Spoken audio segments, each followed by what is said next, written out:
Hello and welcome to Candidate Conversations. Thank you for joining us. I'm Michele McCray, Community Engagement and Member Services Coordinator at DCTV. I'm thrilled to be your host for Candidate Conversations. Our role at Candidate Conversations is neutral. DCTV is a bipartisan nonprofit organization serving as a community convener. Our goal is to give the community an opportunity to get to know the candidates by allowing each to present their platform to the community. In this era of COVID-19, providing DC residents the opportunity to get to know the candidates from the safety and comfort of their television viewing location is more important than ever. Today, we have the pleasure of speaking with candidate Franklin Garcia, running for the office of DC City Council at large in the general election. Welcome, and thank you for being here, candidate Garcia. Thank you. Our first question is on the topic of DC statehood. Should the District of Columbia become the 51st state? In your opinion, why or why not? Absolutely. As the Shadow Member of Congress, I have been advocating for the admission of our city as the 51st state for a very long time. I was happy that we finally managed to get a passage of H.R. 51 in Congress. This is a milestone for us, and we expect that it will also pass in the Senate. We think that this is only, we're asking for equality. It's the right thing for America. It is a shame that we should have the nation's capital without adequate representation in the U.S. Congress. That doesn't happen anywhere in the free world, and the United States should not be the exception. We should have statehood for the District of Columbia. Our community and our world are currently fighting a major pandemic. As a community leader, what would you do to address the range of issues caused by COVID-19? Yes, thank you for that question. And it is a shame that the issue has been exacerbated by our president at the top, sending really confusing signal what we should be doing. And I think that's has only aggravated the situation. But we need to ensure that everybody is safe. We need to listen to the medical doctor, the medicine. It's important that we adhere to the protocol, that we wear face masks, that we ensure that we use social distance when we need to and wash our hands constantly, avoid crowds or large gatherings when we can. And ultimately, we need to start going in the District of Columbia to phase 3. As we have all these conditions in place, we need to ensure that we get our vibrant economy back working. We need to ensure that we have adequate funding to provide unemployment for those residents who are not able to work. We need to ensure that we have programs that protect our residents so that they can stay in their homes. And quite frankly, we just need to ultimately do a good job and be the role model that this capital should be for the world. And that's exactly what we should be doing. I think for the most part, we have been doing a good job at that. Now is make sure that we move into phase 3 so that we can get our economy going. We appreciate your response. Now, Washington, D.C. has a long history as a leader in providing early childhood education and leads the nation in access to pre-K for both 3- and 4-year-old children. The district is investing over $100 million to expand early childhood education. What do you see as the most important education priorities for serving these young constituents? Yeah, I am so glad to see that we are making the commitment in early education that we should be doing.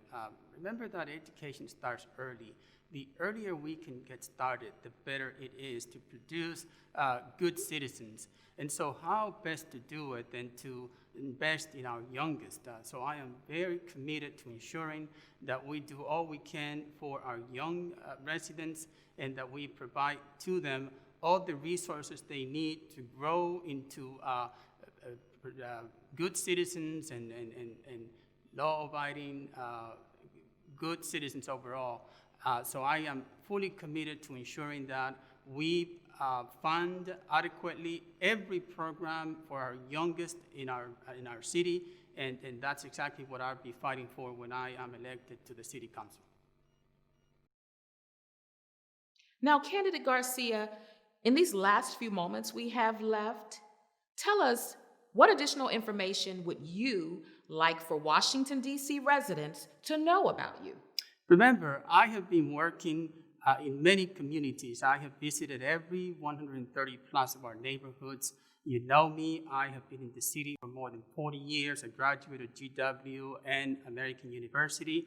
I am somebody that works with all communities. I have been there at the local level advocating for the least among us, and at the national level, whether it's the Me Too movement, the Black Lives Matter movement, asking and advocating for more gun control. And so I would do exactly the same. And one thing I'm asking is that we change the trajectory and the composition of our city council.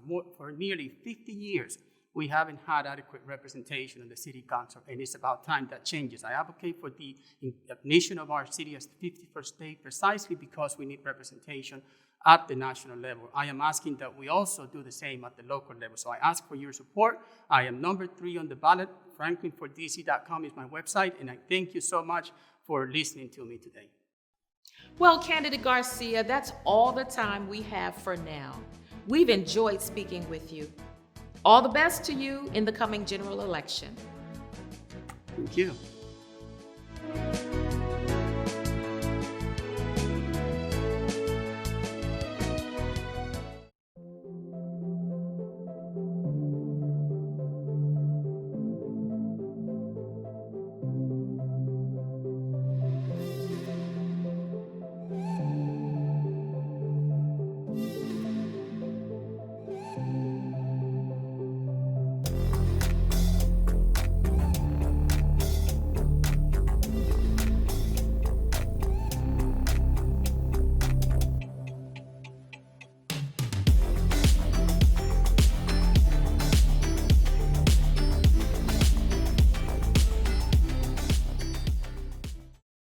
Wash your hands, avoid sick people and touching your face. There are everyday actions to help prevent the spread of respiratory diseases. Visit cdc.gov/COVID-19. Brought to you by the National Association of Broadcasters and this station.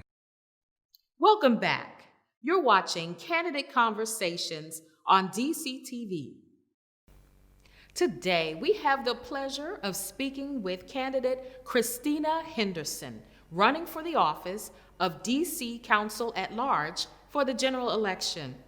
Welcome, candidate Henderson, and thank you for being here. Thank you so much. Thank you for having me. Our first question is on the topic of DC statehood. Should the District of Columbia become the 51st state? In your opinion, why or why not? Absolutely. We have over 700,000 people in the District of Columbia, more residents than a couple of states out there, and our residents deserve full representation in Congress, full representation in the United States Senate, and I support statehood 100%. Our community and our world are currently fighting a major pandemic. As a community leader, what would you do to address the range of issues caused by COVID-19? Well, that's a great question, and I think the way you phrased it is appropriate. There are certainly a range of issues, and I feel like we need to focus in on our most vulnerable communities, starting with our young people who are doing the distance learning education right now. Some of our young people don't have internet at home. How are we addressing the digital divide? For me, I want to put one-to-one devices in every student's hands and ensure that every student has access to broadband, even when we're not in a pandemic. But I'm also concerned about how we're delivering services to our young people, like mental health and speech therapy and all of these other things, especially for students with special needs. Doing this all virtually is very difficult. And so as a council member, one of the things I want to do is provide our LEAs with the resources necessary so that they can continue to serve our students. I'm deeply concerned about how our young people are dealing with trauma and isolation and all the various impacts of COVID that their families are facing. And the same could be said for seniors in our community as well, who are also going through this period of isolation. The other part I would also want to focus on is our small businesses. I think oftentimes in the COVID conversation, we focus on the restaurant and hospitality industry, which has certainly been hit hard. But I also think about the small businesses like the dry cleaners in my neighborhood, or the woman who runs the bakery and a cupcake shop. How are we supporting those businesses? Maybe we need to do a local paycheck protection program to provide some additional resources to ensure that these businesses are going to be here once this pandemic is over. Thank you. As a leader, what steps would you like to take, if any, to achieve a just, equitable, and inclusive city, and why? Well, that's why I'm running. I'm running because I believe we need a more equitable DC, and because I believe we need more council members who are focused in on policies that are going to make DC more equitable and sustainable for us all. My entire career has been focused on helping working families with the principle that one zip code should not be a barrier to your opportunity for success. And I think most DC residents know that's not the case here in DC. To me, focusing on equity means being very targeted and intentional, not just with our investments, but also with our policies. We have to be okay to say we're targeting Ward 7, or we're targeting Ward 8, or we're targeting folks at a certain income level. And I think that needs to go up and down the scale from how we do tax incentives for grocery stores. We need to be more targeted in what we're doing here to truly address the food desert issue. How we approach affordable housing, we need to be more targeted to match our housing stock with the need, especially for lower income families or families at the 50% AMI level. For me, going to a more just and equitable city means, not everyone is going to be happy. But I think it's incumbent upon leaders to ensure that, especially the communities who have been here, the families who have been here, can stay in DC, learn, raise their families, and retire with dignity in their homes and communities. And we need to stop in terms of the displacement that has been going on in this city for decades. We appreciate your response. Now, Washington, D.C. has a long history as a leader in providing early childhood education and leads the nation in access to pre-K for both 3- and 4-year-old children. The district is investing over $100 million to expand early childhood education. What do you see as the most important education priorities for serving these young constituents? So I have an 18-month-old toddler, so I think about this issue very often. The birth to 5 range is the most important time in a young person's life, and I think what the district is doing should certainly be celebrated, but we need to do more in terms of investing. Childcare, to me, not just childcare, but early childhood care. It's not just a care issue, it's a workforce issue as well. I think we really need to invest in the workforce. Our folks who work in childcare centers and homes serving birth to 5, including some 3- and 4-year-olds, many of them are women. Many of them are women of color in this city. And many of them, even though they have the most important job, are making barely minimum wage in this city, which is not a living wage enough for them to even take care of their own families. And so I support the Under 3 initiative and the Birth to 3 Act. I feel like the council needs to really double down in terms of the investments so that we can fulfill our promise to our families, but also how we are growing and developing global citizens and the future workforce of the district right here. So I'm a big proponent of early childhood education, and it would certainly be a priority for me as a council member. Candidate Henderson, in the last few moments that we have left, tell us, what additional information do you want Washington, D.C. residents to know about you? Yeah, well, I'm the daughter of an Army veteran and a retired New York City bus driver. My parents had always instilled in my siblings and I the value of hard work, collective action, and fighting for what you believe in, and that's what I've tried to do for my entire career. For 5 years, I had the pleasure and honor of serving residents in the district, first at DC Public Schools and then for 4 years at the DC Council. I was Councilmember David Grasso's first legislative director, and then when he became chair of the Committee on Education, I served as the committee director for 2 years. During that time, I got to work on over 40 pieces of legislation that are currently law in the District of Columbia. I moved on to working on federal and national issues, but local politics, local issues is just rooted within me, serving my community. It was some of the most passionate work that I have done, and I'm running to get back to work, to getting back to doing that passionate work. I'd like to tell your viewers, if you are looking for a leader who has a common sense approach to policy making, who embraces collaboration and working with stakeholders and has an abiding commitment to equity, I'm your choice. That's my kind of leadership. That's the type of leadership that I want to bring to the DC Council. And so I'm asking for one of your 2 votes. That's all the time we have for now. We enjoyed speaking with you, and we hope all the best for you in the coming general election.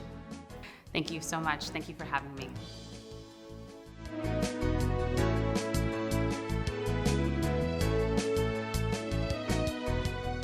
For nonprofit organizations, reaching your audience is more complicated than ever. It's tough to cut through all the noise, even if you're telling a powerful story of community impact. But telling that story just got a whole lot easier with new capacity building grants from DCTV. DCTV is the district's only television station devoted to programming by and for DC residents. Our new grant expands the power of local nonprofits to connect to people throughout the district and beyond. You'll be featured in programs on our dynamic network that broadcasts 24/7 on all 3 DC cable providers and online. You'll boost your social media platforms with professionally produced videos. And you'll join a dedicated group of people working to uplift our communities. It's more urgent than ever to connect, engage, and inspire. We help you do that with the professional resources you need to seamlessly support your mission. It's easy to apply. Go to dctv.org/grants to learn more. Welcome back. You're watching Candidate Conversations on DCTV. Today, we have the pleasure of speaking with candidate Kathy Henderson, running for the office of DC City Council at large in the general election. Our first question is on the topic of DC statehood. Should the District of Columbia become the 51st state? In your opinion, why or why not? Absolutely. I have lived in this city for approximately 38 years, and when I received my first job, I was shocked that I paid state tax, and the District of Columbia was not a state.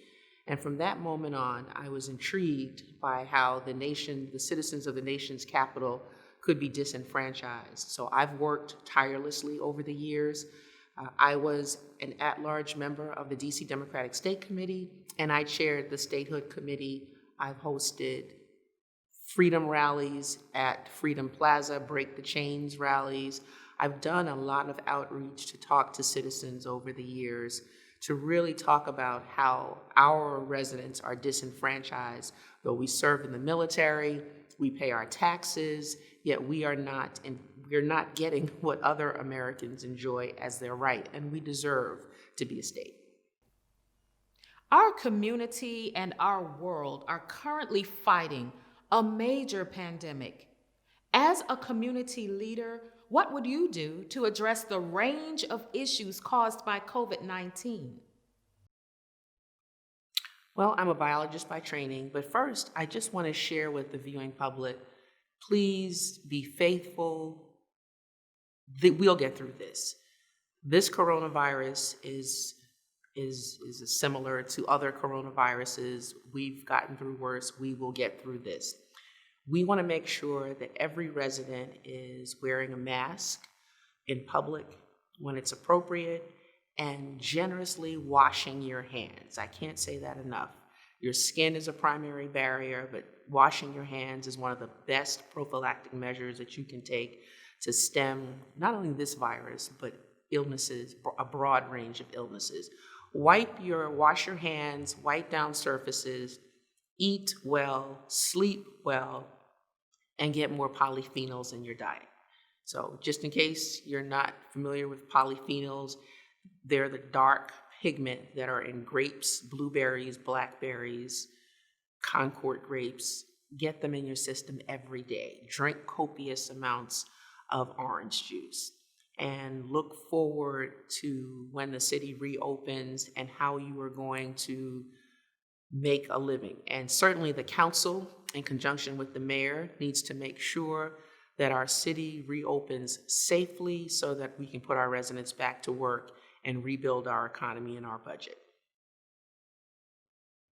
As a leader, what steps would you like to take, if any, to achieve a just, equitable, and inclusive city, and why?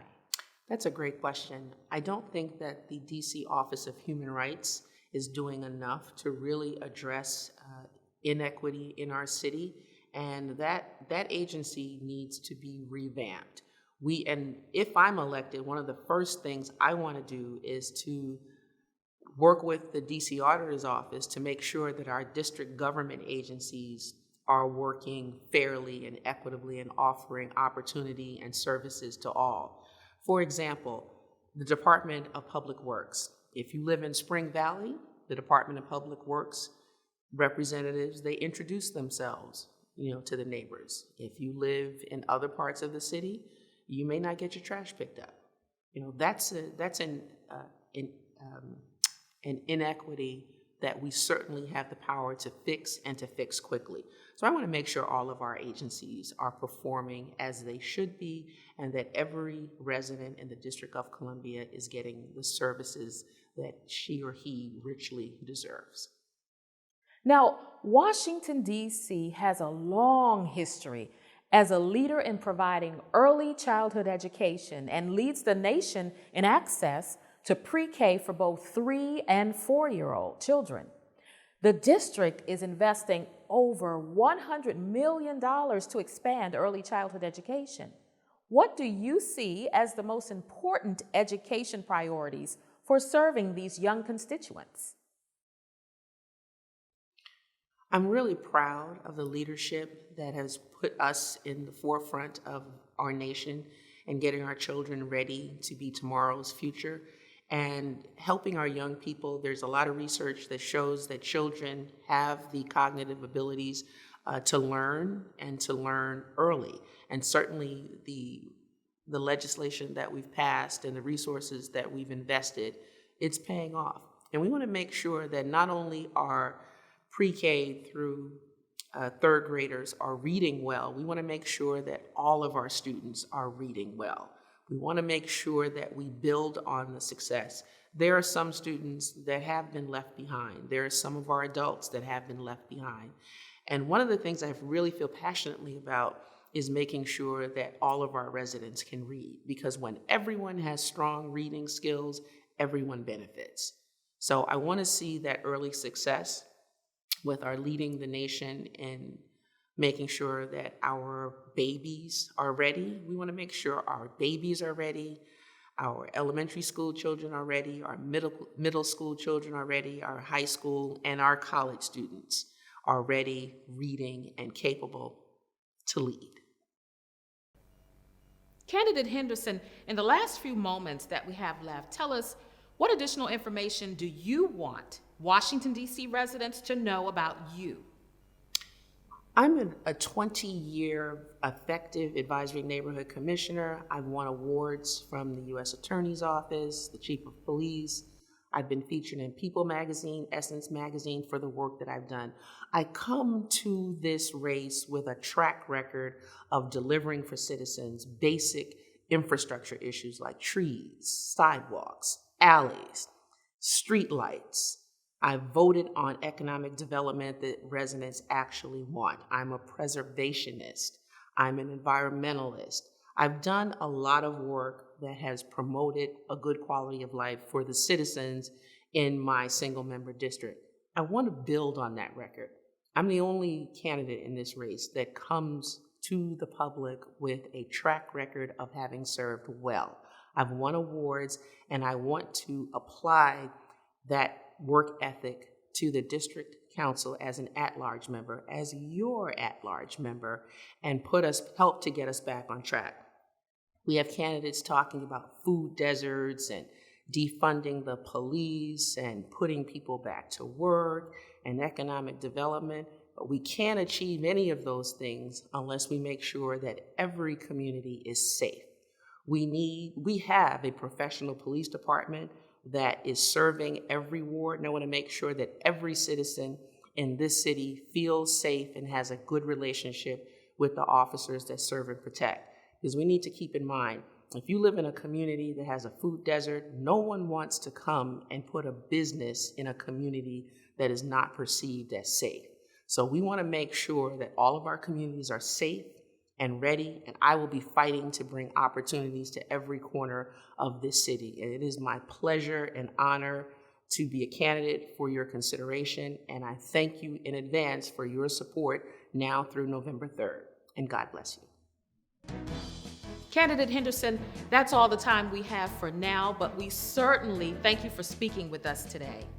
All the best to you in the coming election. Thank you so much. It's my pleasure to be here and to share with our viewing audience.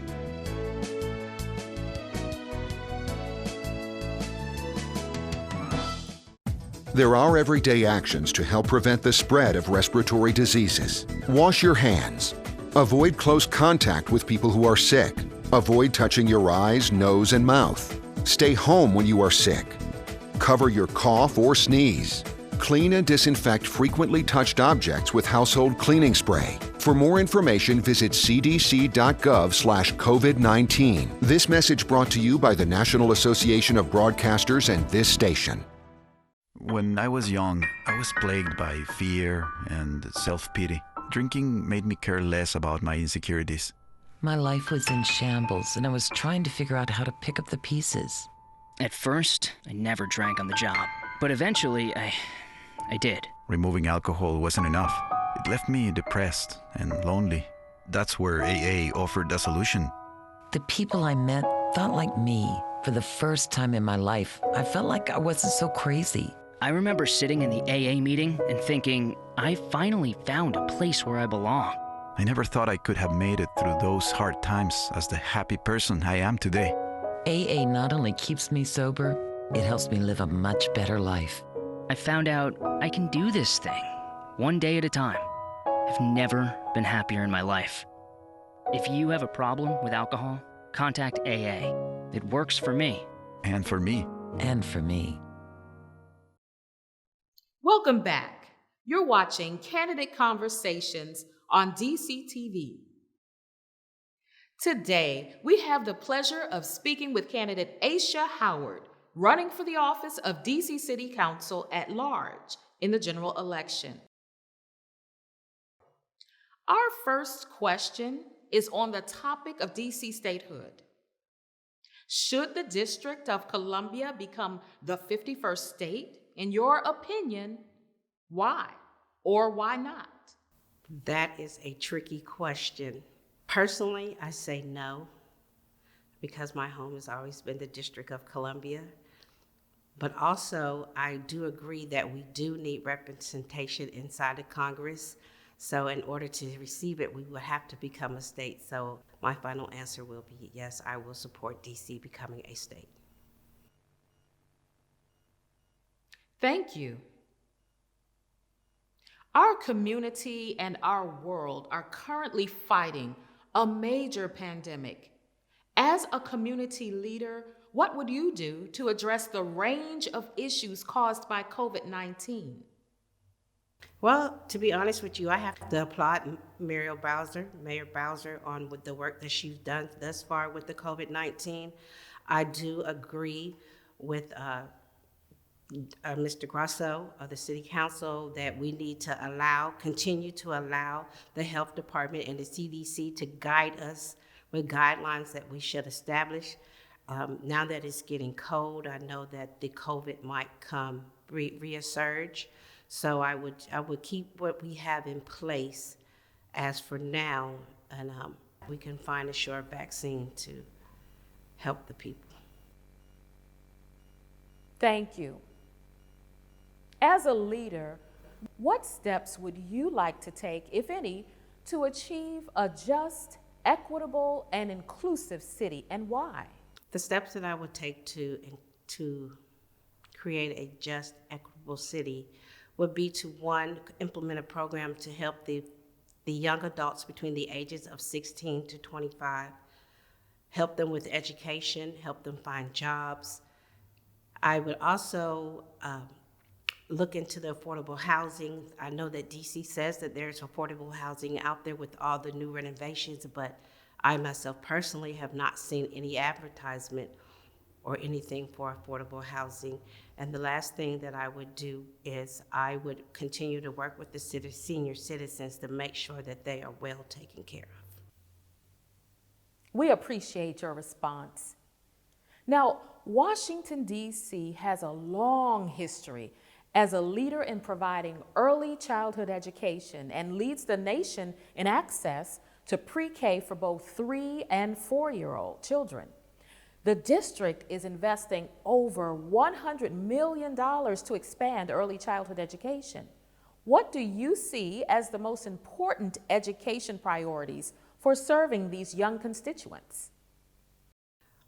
You can't go wrong with the pre-K program for 3 and 4-year-olds.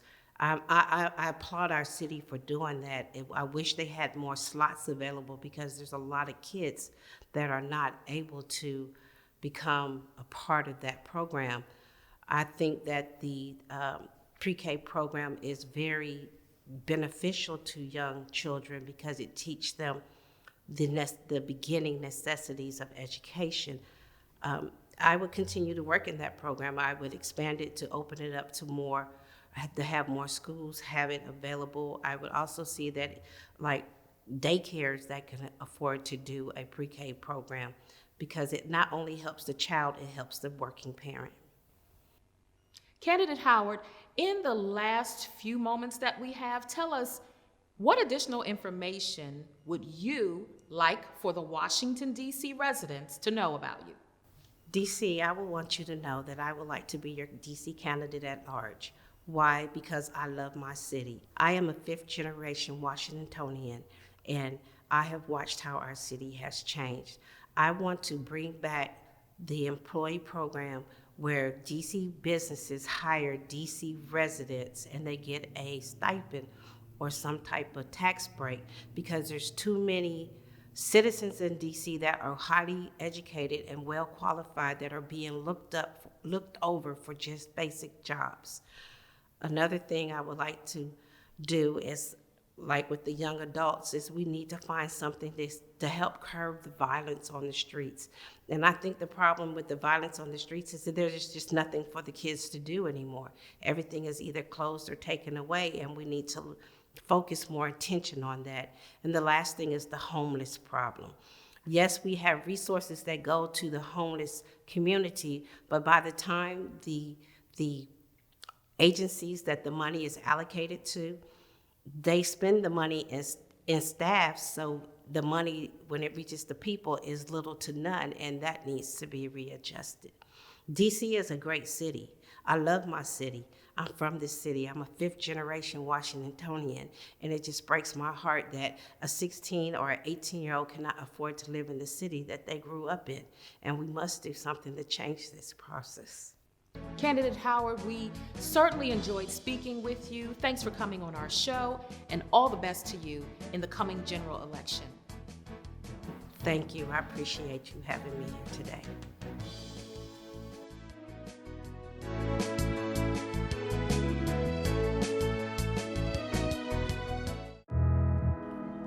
I'm Jackie, the Master Control Coordinator at DCTV. In addition to my work at DCTV, I'm also an attorney, which is the career I had before coming to DCTV. In the words of Congressman Alcee Hastings, all lives can't matter unless Black lives matter. The framers of the Constitution did not intend to include people of African descent, indigenous people of this land, and women as citizens of the United States of America. Over time, the Constitution was amended, treaties were formed, and laws were adopted to address this exclusion. Unfortunately, hatred and bigotry still pervades in every aspect of American life. The recent uprising of citizens of elevated consciousness of every race, sex, religion, socioeconomic, and educational backgrounds was triggered by the continuous killing of Black people by police. The issue of police brutality against Black people is not a new one. What is different today is that ordinary people are now equipped with the technology to become citizen journalists and record what is going on at the hands of the police. The world is able to see the disparity and brutality firsthand. And we are seeing that this is a global pandemic, no different than COVID-19. Black people are being killed disproportionately and unnecessarily at the hands of the police. I came to DCTV over 20 years ago because this is an organization that gives the community and me the opportunity to exercise our First Amendment right to free speech. The same passion that I have for justice inspires me to do the work that I do at DCTV. I have a voice, I have a story. I am DCTV.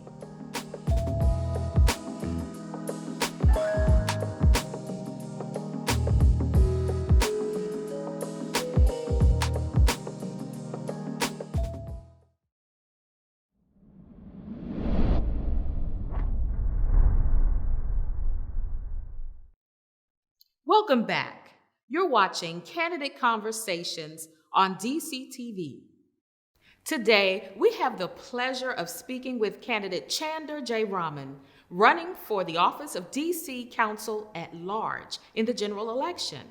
Welcome, candidate Jararaman, and thank you for being here. Thank you for having me today.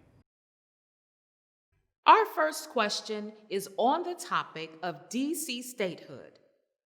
Should the District of Columbia become the 51st state? In your opinion, why or why not? Absolutely. I think it's a matter of fairness, and representation. We are by far not smaller than any other state. We are larger than several of them, and I think we deserve the representation in Congress and in both in the House and in the Senate. We have Eleanor Holmes Norton on the House side, but we definitely need representation on the Senate. And I don't think people should fear that it's going to somehow shatter democracy. It's not. Our system of democracy was meant to ensure that everybody had full representation, both in the House and in the Senate. And it's time that Congress steps up and does the right thing. Our community and our world are currently fighting a major pandemic.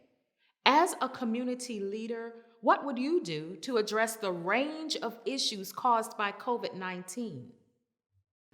I've been in this field for 18 years. I'm an emergency planner.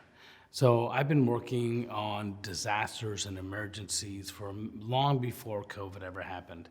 In fact, nearly 10 years ago, when the SARS and the avian flu broke out, I created a whole set of procedures on how to ensure our seniors and organizations that serve people with disabilities would deal with that kind of situation, and here we are facing it again.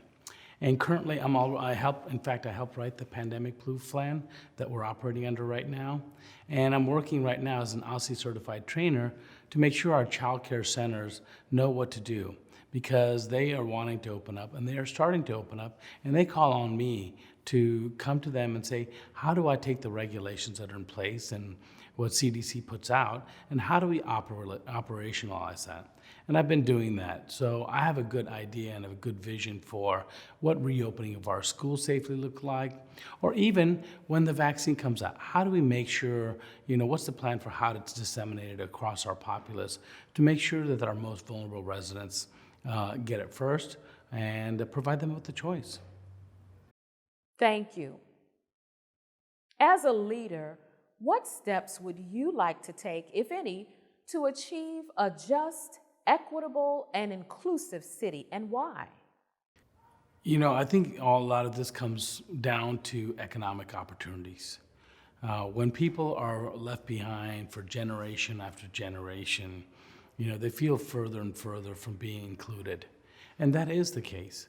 This started in high school, when we took away the options that were available to students and said, you know what, we're going to go to just a college or bus system.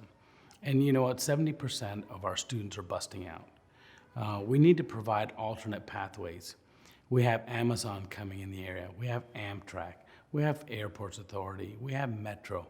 We have all these industries. And look at all the cranes that are going up. Every one of those cranes and all of these are opportunities to put people back to work, DC residents specifically. And so I think we need to do that. I want to bring vocational and career technical education back into our schools, and I think we should do that. But we can start even before that in the middle school level. Like my son, who used to ask me, Dad, when do I need to know geometry? When do I ever going to use this? The reality is we're not making the connection. So I'm proposing something innovative. At the end of every school week, even if it's for a half an hour, let's get them to get the kids together and say, here's what you learned this week, and here's how it applies in a real world career situation. So that they know that what they're learning is not just rote memorization, and it's for a test, but actually has an application in the real world. And that's how I think we're really going to keep their interest and then help them find, as they grow up, what are their dreams, what are their interests, and what is a career path that's going to work best for their talents and for their interest. Now, Washington, D.C. has a long history as a leader in providing early childhood education and leads the nation in access to pre-K for both 3- and 4-year-old children. The district is investing over $100 million to expand early childhood education. What do you see as the most important education priorities for serving these young constituents? I use a direct example. I have a family I just talked to last week. They're in bounds for an elementary school called Brent on Capitol Hill. And they're on the waiting list for the 3- and 4-year-old program because it's not guaranteed. And so they're inbound for the school. If they were an elementary school, if they were pre-K or kindergartner, they definitely would have to have a spot. The school would have to find them a spot. But because they're below that, they're on the waiting list. They have to find other options. So I think we need to make sure that our youngest children, in our schools that are doing actually quite well, and that's one of the things that I think we've done really well, is help elementary schools and the 3- and 4-year-old programs really grow and be really model ways of doing education at that level. So we need to make sure every parent and every family has the opportunity to be able to access those. Candidate Jararaman, in the last few moments that we have left, tell us what additional information would you like the Washington, D.C. residents to know about you? 40 years ago, my parents brought me and my brothers from India to this country so that we have opportunity for a better life. And you know what? 25 years ago, I moved to this great city. I fell in love with it and remained here. I'm now a husband, a father, a small business owner, and a local elected official as an ANC commissioner. I'm living the American dream. And I want that kind of same opportunity for other people. And when I was 19, I almost died in a car accident. I knew when I was saved that I had a purpose. My purpose was to help other people. And so I got involved with working with at-risk youth at the Latin American Youth Center. I directly work with them to help them find alternate pathways to the ones that they were on. They got a GED job training, GED program, coupled with the job training program in the field of construction. And what's interesting about that, and what I think we need to bring back, is it was paid job training, paid, so that they didn't have to make a choice about whether to come to the program or whether to put food on the table. This offered them the incentive to come every single day. And I think that's a model we need to replicate now. When people are struggling, people need training, people don't have jobs, and we need to retrain them, but we shouldn't have to make them forced to make that hard decision. And I think we can do both. We need to be the national leader in a variety of topics. That's one of them. I think policing is another one. I convened for the first time ever agency commissioners from across the city and brought together the Deputy Chief of Police, Deputy Mayor of Public Safety, 2 council members, and the NAACP, and brought them together to discuss what would reimagining policing look like if we wanted to be the national leader in public safety. And the consensus was that we call on our officers to do too much. And our social service agencies clock out at 5 o'clock and say, call the police. That no longer is going to work. Social service agencies need to be engaged to take services to the people where they are and meet them where they are and deliver services when the issue is happening, where it's happening, and take those things off the police. And then let's focus on that so people can get the help they need, and we can start to rebuild the trust that we so desperately are seeking amongst our officers and amongst our community and amongst our population. Candidate Jararaman, we certainly appreciate your time with us today, and we hope all the best to you in the coming general election.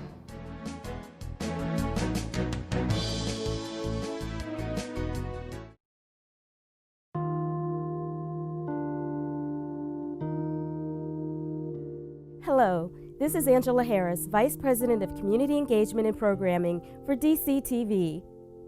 The COVID-19 pandemic is disrupting businesses and service providers across the globe, and the effect is being felt here in DC.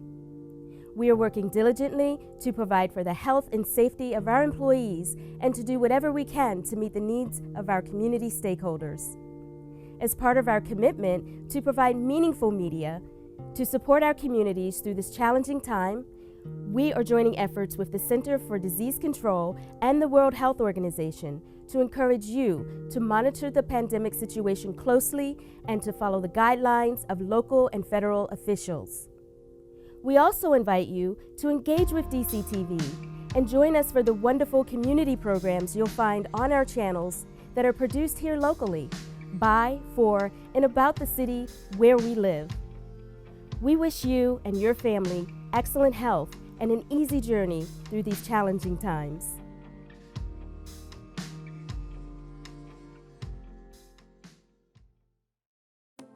Are you looking for lower energy rates or renewable energy sources like solar and wind? DC Power Connect can help. District Energy customers can now shop online at dcpowerconnect.com for their energy supplier. DC Power Connect is an online tool that gives DC consumers the power to choose the right energy plan for them. Visit dcpowerconnect.com and find out how you can shop for your energy today. DC Power Connect, your energy, your choice.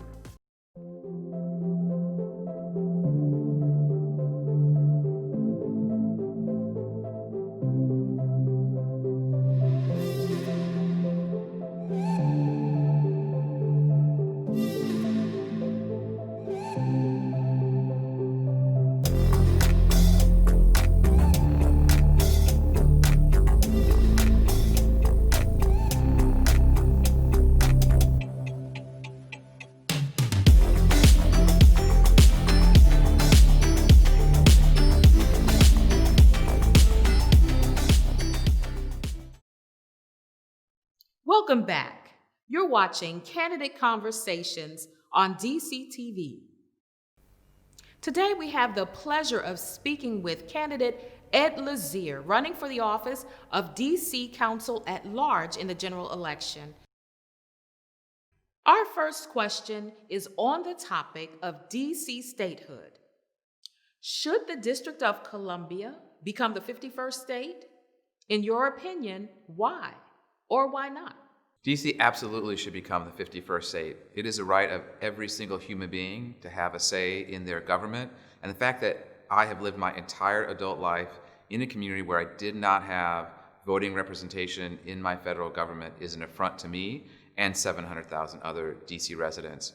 We know that the lack of voting rights in the District of Columbia stems from the history of racism and the attempts to deny power and votes to Black residents. And so fighting for statehood is certainly a matter of self-determination for every single DC resident. It's also an important matter of civil rights and ending voter suppression of Black residents. Thank you. Our community and our world are currently fighting a major pandemic. As a community leader, what would you do to address the range of issues caused by COVID-19? You know, I'm deeply worried right now that so many families are behind on their rent and face the risk of eviction when the moratorium on eviction ends. And I think it would be a moral and public policy failure if even one DC resident lost their home to eviction because their job was taken away from them in the pandemic. We just can't let that happen. So I support a policy that bans evictions for anybody who got behind on their rent because they lost their job. Not only stopping their eviction now, but never. No one should ever be evicted if they couldn't pay rent during the pandemic. I'm also deeply worried about our small businesses and losing those important neighborhood institutions that are important to so many of us. And so I also want to make sure the district is doing more to support retail and restaurants, creating more pedestrian space, more sidewalk space for restaurants and retail stores, providing financial assistance, and also preventing small businesses from being evicted through no fault of their own. And then finally, I think a lot about what we do to get back to schools being open safely and in person. And we can't do that until we as a community work really hard together to get the community spread of the coronavirus low enough that it's more safe for us to be together. Beyond that, we need the schools to be transparent with teachers and with parents about all the things they're going to do to keep our children safe, like new ventilation in their buildings, like adequate PPE, adequate cleaning. That hasn't happened so far. We need to have trust in our government if we're going to send our children back to school. Thank you. As a leader, what steps would you like to take, if any, to achieve a just, equitable, and inclusive city, and why?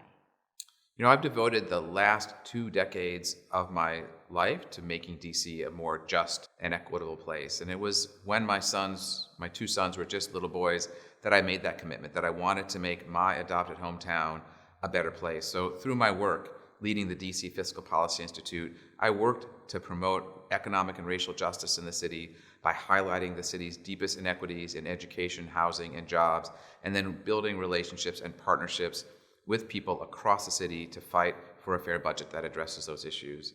So as a council member, I am committed to taking bold actions to tackle the city's challenges at the scale they demand. That means making a firm commitment to ending homelessness in the next 4 years. That means committing to fully addressing the city's affordable housing needs over the next decade. That means stopping the tolerance of tremendous school inequities and making sure that we are investing in our schools in low-income communities of color to make sure they have the resources to address the trauma that children face in those communities, to have smaller class sizes, mental health services, tutoring, after-school programs, all of the things that we know can help children overcome the barriers that they face through no fault of their own. I'm also committed to making sure that every DC resident has access to a good job that can help them afford to live here. I was an advocate for the $15 minimum wage. I support raising the minimum wage for tip workers from $5 an hour to $15 an hour, something that DC voters passed in an initiative and then the council shamefully overturned. I also want to make sure that when developers get assistance from the city to build, like at the wharf, that we demand in return from them that they create good jobs with good benefits for the people who are building those projects to support us all. We appreciate your response. Now, Washington, D.C. has a long history as a leader in providing early childhood education and leads the nation in access to pre-K for both 3- and 4-year-old children. The district is investing over $100 million to expand early childhood education. What do you see as the most important education priorities for serving these young constituents?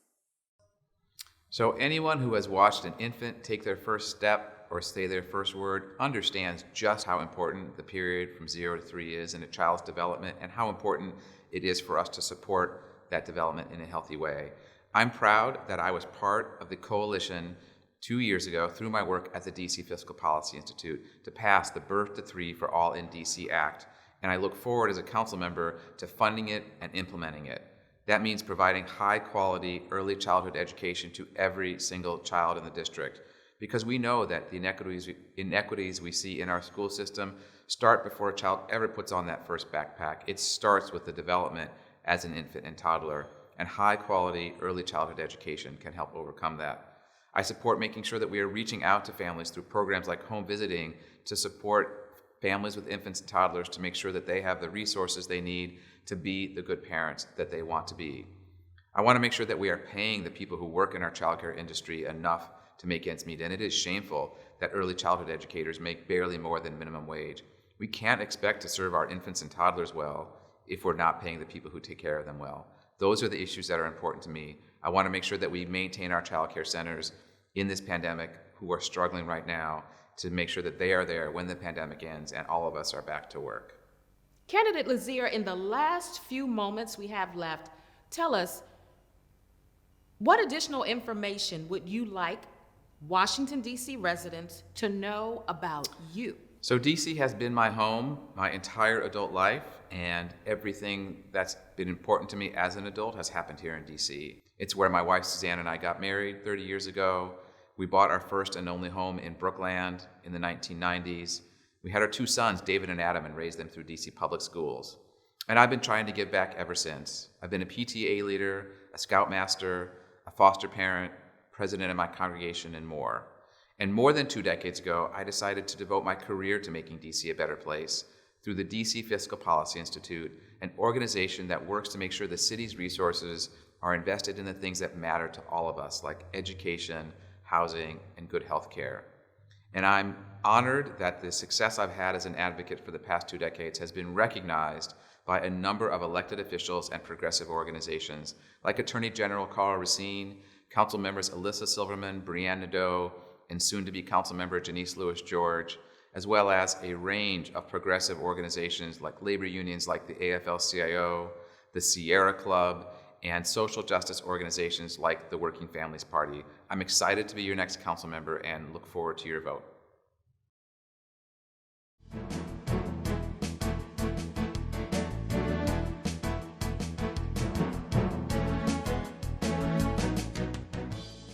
We hope you found candidate conversations both informative and engaging. On behalf of DCTV, we thank you for watching.